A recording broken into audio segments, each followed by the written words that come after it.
Rialto non se tocca. La vittoriosa battaglia dei cittadini per salvare il mercato del pesce è diventata un'opera d'arte. Il lavoro della studentessa dello IUAV, Valentina Donà, un montaggio di immagini, suoni e testimonianze da un angolo di città che rischiava la scomparsa, è stato proiettato in pescheria di fronte a una piccola folla di interessati veneziani. Molti dei miei amici, molte delle persone a cui ho mostrato questa cosa non sapevano assolutamente niente di questa cosa. E è un peccato perché non solo i giovani, i miei colleghi universitari, ma parlo anche dei miei amici stessi.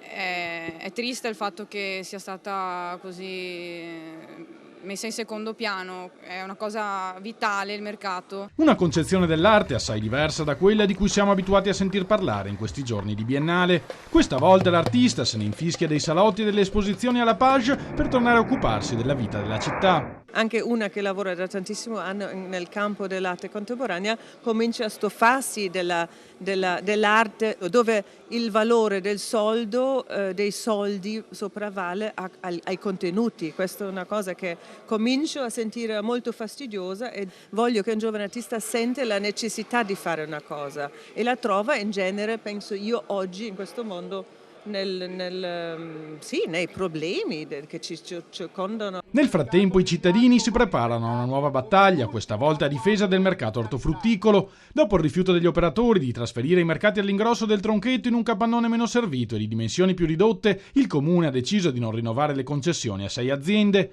La risposta è arrivata all'istante con un'infuocata riunione alla quale hanno partecipato anche i rappresentanti delle associazioni a difesa della città. Presto, annunciano, organizzeremo un nuovo corteo per ripetere con ancora più decisione ciò che i nostri amministratori non vogliono capire. Rialto non se tocca. Il mercato dell'ortofrutta deve restare dov'è. Hanno speso 2 milioni di euro 3 anni fa e quindi sprecano fondi pubblici. Adesso vogliono dare un altro capannone metà più grande. I fruttivendoli, ci abbiamo parlato, non lo vogliono perché non ha riscaldamento, è fatiscente, non funziona. Il mercato ortofrutticolo rischia di essere spazzato via a causa di questa scelta scellerata.